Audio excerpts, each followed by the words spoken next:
నమస్తే welcome to S8 news నేను తరంగిణి ముందుగా బులెటిన్లో హెడ్లైన్స్ చూద్దాం పార్లమెంట్ వర్షాకాల సమావేశాల తేదీలు ఖరారు పహల్గామ్ దాడి ఆపరేషన్ సింధూర్ పై చర్చకు విపక్షాల డిమాండ్ కులగణనపై కేంద్ర ప్రభుత్వం కీలక నిర్ణయం 2 దశల్లో దేశవ్యాప్తంగా కులగణన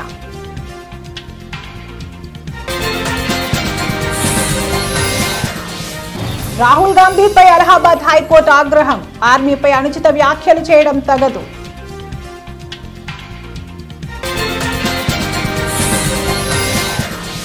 Bengaluru RCB IPL victory parade లో తొక్కిసలాట 6 మృతి పలువురి పరిస్థితి విషమం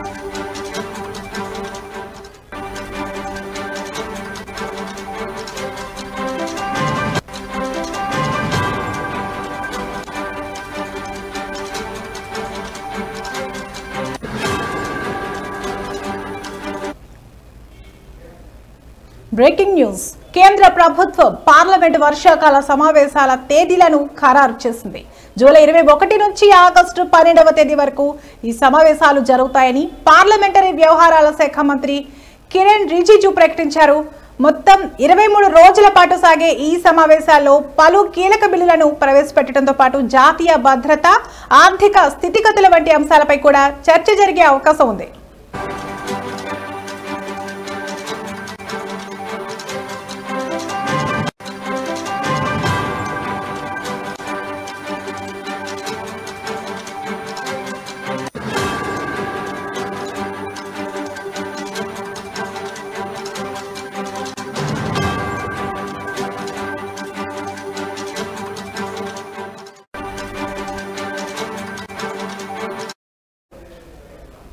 ఇటీవల జరిగిన పహల్గామ్ ఉగ్రదాడి అనంతరం భారత సైన్యం చేపట్టిన ఆపరేషన్ సింధూర్ వ్యవహారాలపై పార్లమెంట్లో ప్రత్యేకంగా చర్చించాలని విపక్షాలు కొంతకాలంగా డిమాండ్ చేస్తున్నాయి ఈ నేపథ్యంలో వర్షాకాల సమావేశాల్లో ఈ అంశంపై చర్చ జరిగే అవకాశం ఉందని సమాచారం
బ్రేకింగ్ న్యూస్ చూస్తున్నాం కులగణనపై కేంద్రంలోని ఎన్డీఏ ప్రభుత్వం కీలక నిర్ణయం తీసుకుంది 2 దశల్లో దేశవ్యాప్తంగా కులగణన చేయాలని నిర్ణయించింది 2026 అక్టోబర్ 1వ తేదీ నుంచి తొలి దశ కులగణన 2027 మార్చి 1వ తేదీ నుంచి రెండో దశ కులగణన చేయనున్నారు తొలి దశల్లో ఉత్తరాఖండ్ జమ్మూ కాశ్మీర్ లడఖ్ హిమాచల్ ప్రదేశ్ లో కులగణన చేయబోతున్నారు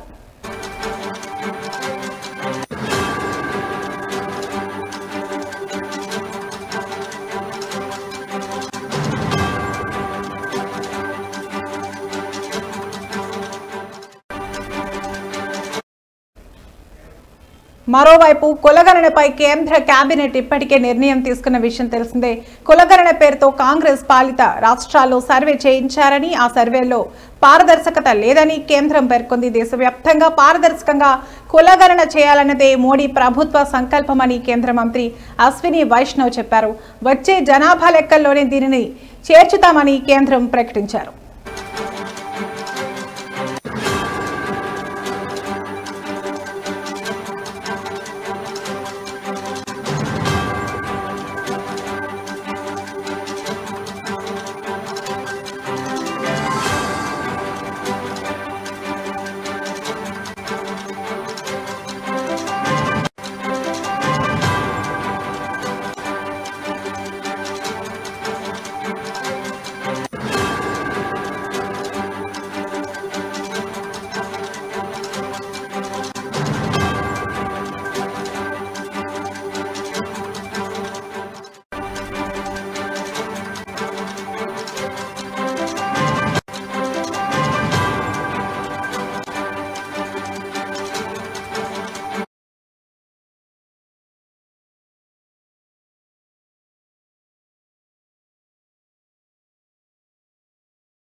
బ్రేకింగ్ న్యూస్ ఐపీఎల్ 18వ సీజన్ విజేతగా రాయల్ ఛాలెంజర్స్ బెంగళూరు ఆర్సీబీ జట్టు నిలిచిన నేపథ్యంలో బెంగళూరులో ఘనంగా సంబరాలు నిర్వహించడానికి భారీగా ఏర్పాట్లు చేశారు. అయితే ఈ వేడుక కాస్త విషాదం నింపింది.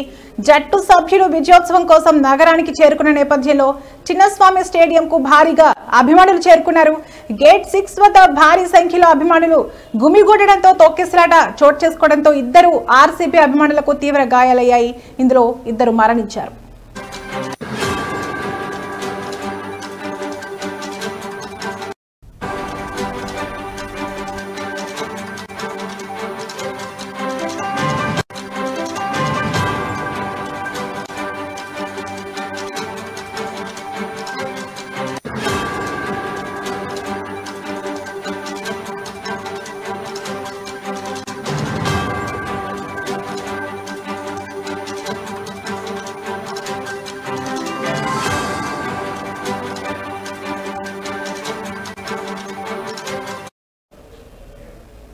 అలాగే ఈ ఘటనలో 15 మందికి పైగా గాయాల పాలయ్యారు.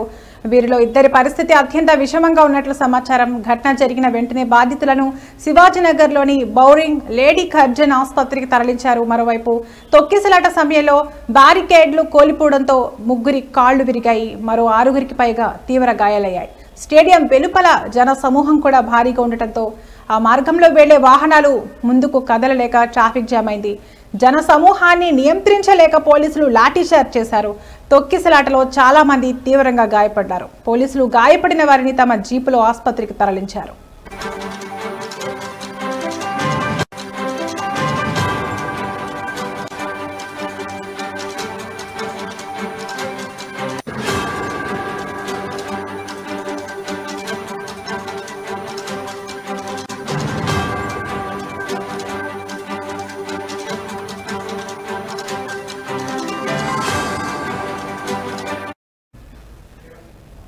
ఆర్సీబీ విజయం తర్వాత అభిమానులు సంబరాల్లో మునిగి తేలుతుండగా ఇలాంటి విషాదకర ఘటన జరగడం అందరినీ కలిచివేసింది. ఆటగాళ్లను చూడాలని స్టేడియం వద్ద అభిమానులు పెద్ద సంఖ్యలో చేరడం వల్ల వేదిక వద్ద భారీగా జనం రావడంతో పోలీసులు వారిని అదుపు చేయడంలో నియంత్రణ కోల్పోయిన పరిస్థితుల్లో తొక్కిసలాట జరిగింది.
బ్రేకింగ్ న్యూస్ చూస్తున్నాం. అలహాబాద్ హైకోర్టు కాంగ్రెస్ అగ్రనేత రాహుల్ గాంధీపై తీవ్ర ఆగ్రహం వ్యక్తం చేసింది. భారత ఆర్మీపై అనుచిత వ్యాఖ్యలు చేయడం తగదు అంటూ ఆయనను హెచ్చరించింది. 2022లో భారత్ జోడో యాత్ర సమయంలో రాహుల్ చేసిన వ్యాఖ్యల నేపథ్యంలో లక్నో కోర్టు ఆయనకు సమన్లు జారీ చేయగా వాటిని ఛాలెంజ్ చేస్తూ రాహుల్ పిటిషన్ దాఖలు చేశారు. ఈ కేసును జస్టిస్ సుభాష్ విద్యార్థి నేతృత్వంలోని సింగిల్ బెంచ్ ధర్మాసనం విచారించింది. రాహుల్ గాంధీ వేసిన పిటిషన్ను హైకోర్టు తోసిపుచ్చింది. ఈ సందర్భంగా ధర్మాసనం స్పందిస్తూ వాక్ స్వాతంత్రం పేరుతో ఎవరైనా ఒక వ్యక్తి అయినా లేదా ఏ సేన అయినా పరువు నష్టం కలిగించే వ్యాఖ్యలు చేయడానికి హక్కు లేదని స్పష్టం చేసింది.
భవిష్యత్తులో భారత సైన్యం గురించి ఈ తరహా అనుచిత వ్యాఖ్యలు చేయరాదని హైకోర్టు రాహుల్ కు హెచ్చరిక జారీ చేసింది. కాగా 2022లో భారత్ జోడో యాత్రలో రాహుల్ మాట్లాడుతూ చైనా సైనికులు అరుణాచల్ ప్రదేశ్లోకి చొచ్చుకొచ్చి భారత ఆర్మీపై దాడులు చేస్తున్నారన్నారు. వారు సైనికులపై దౌర్జన్యం చేస్తున్నారన్నారు. చైనా 2000 కిలోమీటర్ల భారత భూభాగాన్ని ఆక్రమించిందన్నారు. 20 మంది భారత సైనికులను చంపేశారని వ్యాఖ్యానించారు. ఈ వ్యాఖ్యలపై లక్నోకు చెందిన ఉదయ్ శంకర్ శ్రీవాస్తవ అనే వ్యక్తి కోర్టు ఫిర్యాదు చేశారు. దీనిపై స్పందించిన కోర్టు రాహుల్ గాంధీకి సమన్లు జారీ చేసింది. అయితే ఆ సమన్లను కొట్టివేయాలంటూ ఆయన వేసిన పిటిషన్ను అలహాబాద్ హైకోర్టు తిరస్కరించినట్లు స్పష్టమైంది.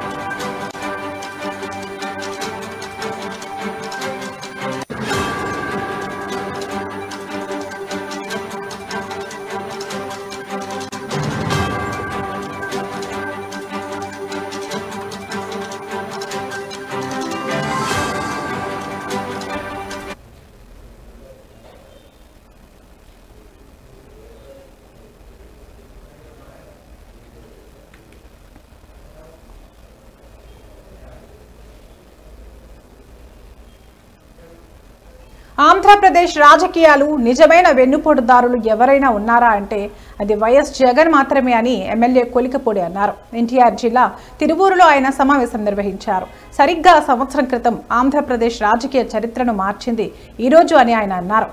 చంద్రబాబు నాయుడు పాలన అనుభవం, పవన్ కళ్యాణ్ నిజాయితీతో కూడిన అనుభవం, మోడీ అభివృద్ధి మంత్రం అన్ని కలిసి కూటమి రూపంలో 5 సంవత్సరాలు ఆంధ్రప్రదేశ్ పట్టిన పీడను వదిలించిన రోజు అని అన్నారు.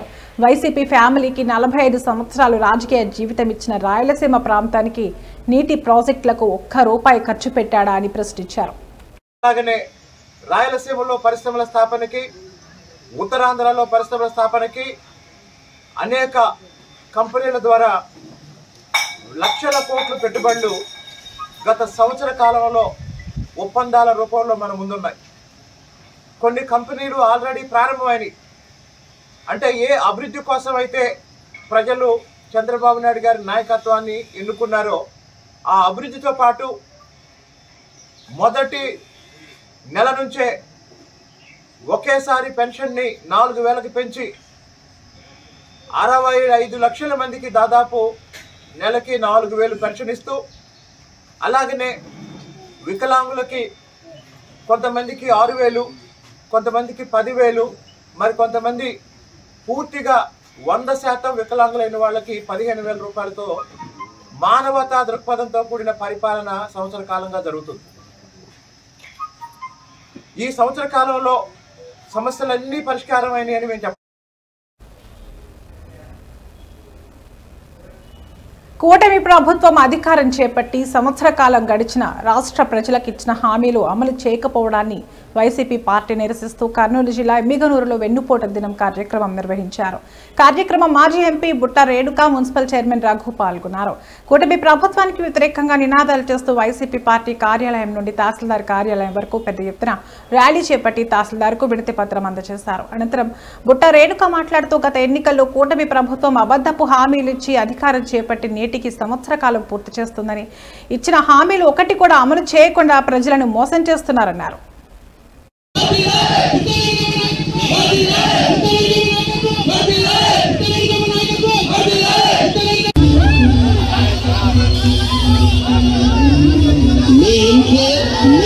ఎలక్షన్స్ కి ముందర సూపర్ 6 అంటూ ఏదైతే హామీలు ఇచ్చారు, అంతేకాకుండా ఇంకా చాలా చాలా అబద్ధపు హామీలను చెప్తూ ప్రజలని మోసం చేసి ఈరోజు సంవత్సరం గడుస్తున్న ఎటువంటి సంక్షేమ పథకాలను అమలుపరచకుండా ప్రజలకు వెన్నుపోటు పొడిచారు. తల్లికి వందనము, ఎంతమంది పిల్లలుంటే అంతమంది పిల్లలకి ఇస్తామన్నారు. మరి 18 ఏళ్ల వయసు దాటిన ప్రతి మహిళకు మహిళా శక్తి కింద 18,000 రూపాయలు సంవత్సరానికి ఇస్తామని చెప్పడం జరిగింది. ఈ రోజు వాళ్ళు ఏం చేస్తున్నారని మేము ప్రశ్నిస్తున్నాం. మరి ఏమీ చేయకుండా మేము అన్ని సంక్షేమ పథకాలు చేస్తున్నా కూడా రాష్ట్రం శ్రీలంక అవుతుంది అని అప్రపాలు చేస్తున్నామని మా పైన నిందలు వేశారే. ఈ రోజు ఇవి ఇప్పటి వరకు నా బులెటిన్ అప్డేట్స్. మరో బులెటిన్లో మళ్ళీ కలుద్దాం. నమస్తే.